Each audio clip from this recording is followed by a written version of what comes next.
Salam guys, Muaz Malik di sini. Okay, aku nak korang dengar spek yang ada pada Honor 600 Pro ni. Chipset digunakan Qualcomm Snapdragon 8 Elite Gen 4. Capacity RAM dia 12GB. Dia punya internal storage dia 512GB. Kamera utama dia 200MP. Kamera telefoto dia 50MP. Capacity bateri dia 7000 mAh. Lepas tu dia punya charging dia pun laju 80W Honor Supercharge. Lepas tu dia ada wireless charging juga, 50W wireless supercharge. IP rating dia ada IP68, IP69, IP69K. Skrin depan dia AMOLED. Lepas tu dia punya skrin dia tu brightness paling tinggi boleh pergi sampai 8000 nits. And harga dia hanya RM3,099 saja untuk model 256GB dan RM3,299 untuk model 512GB. Maka dengan spek yang macam ni, aku rasalah Honor 600 Pro ni dia dah tak layak dah untuk dipanggil sebagai smartphone level mid-range mid-range premium tu. Basically sebenarnya Honor dia dah upgrade Honor 600 Pro ni untuk masuk ke dalam level flagship. Dan dengan harga dia tu dia jadi dalam kategori flagship mampu milik lah. Jadi hari ni jom kita tengok dengan lebih lanjut lagi apa lagi benda yang best yang ada pada Honor 600 Pro ni. Maka tanpa melengahkan masa, jom kita mulakan video ini. Let's go.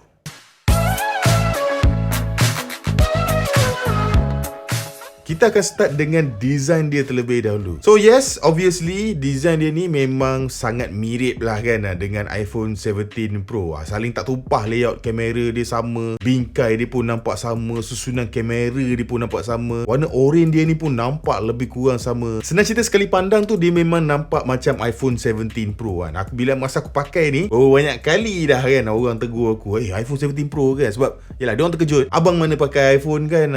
So bila dia nampak macam Muaz pakai iPhone, and aku terpaksa cakap tak, ni bukan iPhone, ni Honor 600 Pro. Persoalannya, kenapa Honor buat macam ni? Aku rasa jawapan dia of course lah, Honor sebenarnya dia nak sedut aura iPhone 17 Pro tu. Tapi dalam masa yang sama, maybe Honor sebenarnya dia nak menunjukkan kepada dunia yang sebenarnya kita maybe boleh dapat smartphone level-level macam iPhone 17 Pro tu, tapi pada harga yang lebih berbaloi. Ni kira macam aku punya teori konspirasi lah. Tapi overall, kalau kita ketepikan semua benda tu semua, kalau cerita dari segi daily usage lah, saiz dengan reka bentuk dia memang okey. Dia cukup compact, cukup dense, cukup selesa, cukup sedap lah bila pegang dekat tangan tu. Now jom kita sembang pasal benda yang paling penting sekali yang terdapat pada Honor 600 Pro ni, iaitu dia punya kamera dia. Sekarang kamera utama dia gunakan kamera bersaiz 200MP dengan saiz sensor yang besar, iaitu 1/1.4 inch. So sensor ni kira yang terbesar lah dalam kelas dia. And dengan teknologi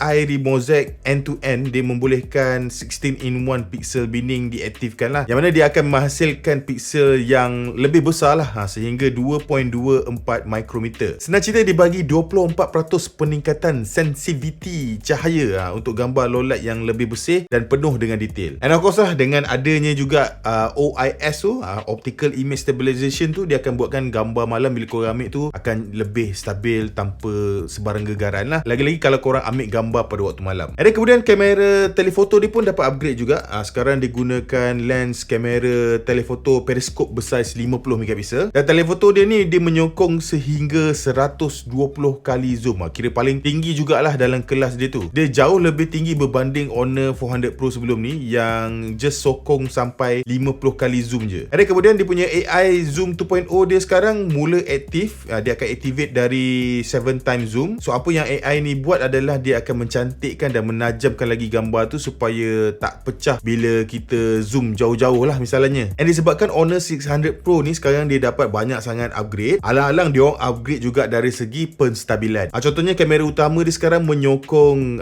SIPA 6.0 stabilization. Ada kemudian kamera telefoto dia dapat lagi tinggi. SIPA rating dia grade 6.5 stabilization. So tahap penstabilan dia sebenarnya sekarang lebih kurang sama dah dengan Honor Magic 8 Pro ni. Padahal ni lagi tinggi kan dia punya kelas dia tu. So dengan rating yang tinggi macam ni, kalau let's say korang ambil gambar sebelah tangan, korang ambil gambar guna kamera periskop telefoto dia ke, ataupun korang ambil video ke, and kalau korang ambil gambar pada waktu malam ke, dia akan jadi lebih stabil lah. And then of course lah, gambar tu dia tak akan ada blur tu semua lah kan, dia akan jadi super sharp. And then lepas tu kalau cakap pasal AI pula, yang ni pun ada upgrade juga. Kalau dekat Honor 400 Pro dulu, aku rasa rasa macam dia punya AI image to video tu macam dah power dah.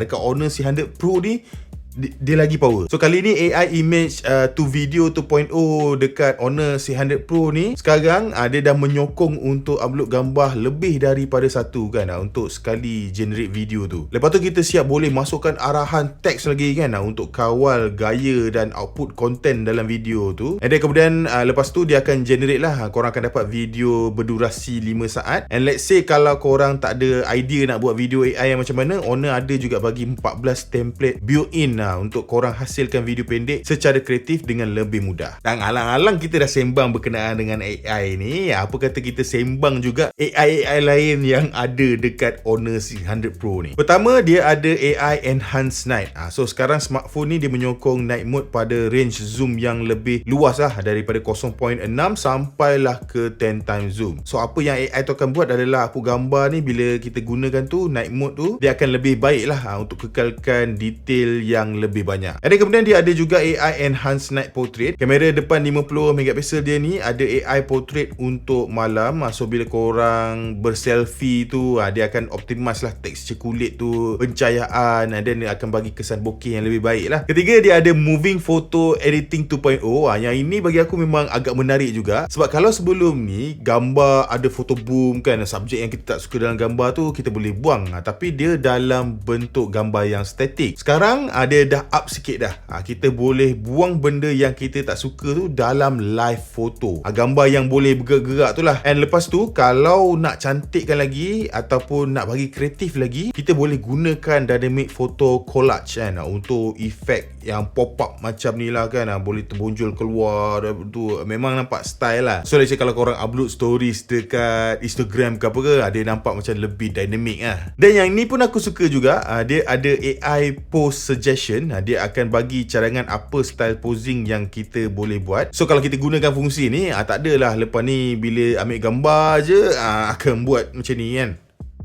Kalau lelaki itu je lah posing yang ada. So dia akan bantulah untuk buatkan gambar tu jadi lebih banyak variety dari segi posing. So gambar tu bila korang ambil banyak-banyak tu, nampaklah perbezaan dari segi posing, framing tu semua. Dan yang kelima, sama macam Honor Magic 8 Pro, dia ada fungsi Magic Color. So let's say korang nak feel macam Fujifilm, Leica ke, just cari je gambar rujukan yang korang nak, and dia akan baca warna pada gambar tu dan create preset tone warna based on gambar tu. Lepas tu korang boleh gunakan lah untuk gambar-gambar korang yang lain. And last kali, dia ada AI Photo Agent. So button dekat tepi ni, itulah dia. Bila korang tekan lama-lama, dia akan masuk ke dalam AI Photo Agent tu. Jadi bila korang aktifkan tu, kita boleh edit gambar kita gunakan AI. Nak letak input secara teks pun boleh, nak guna suara pun boleh. So dalam ni dia boleh bantulah untuk buat color grading, object remover, sampailah ke bahagian nak buat portrait korang jadi lebih flawless ke, kira semua benda korang boleh buat lah. Sebab tu dia nama dia AI Photo Agent. Dia akan tolong bantu semua benda untuk korang. Contohnya baju putih tiba-tiba nak tukar ke baju lain ke,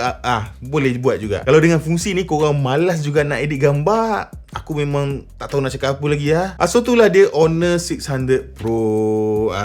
Tergacau nak? Yes, of course, kalau kita berbalik kepada point yang awal tadi, memang dia nampak macam iPhone 17 Pro. Tapi aku rasa sampai situ je lah kot. Sebab feature-feature yang Honor bagi dalam smartphone ni sebenarnya lebih banyak kalau nak dibandingkan dengan iPhone 17 Pro. Jadi yes, kesimpulannya, kalau sebelum ni untuk number series ni, memang Honor banyak fokus untuk bagi pengalaman terbaik untuk kategori smartphone mid-range. Untuk Honor C100 Pro ni dia dah lain dah. Bila guna tu kita memang akan rasa macam seolah-olah menggunakan smartphone level flagship. So at least untuk kancah level flagship ni kita dah ada contender yang baru. Maka kalau korang berminat untuk beli Honor C100 Pro ni, macam biasa aku akan letakkan link pembelian dalam description box di bawah.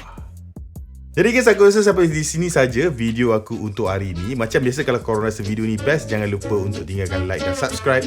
Kita berjumpa lagi di video yang seterusnya. Bye-bye.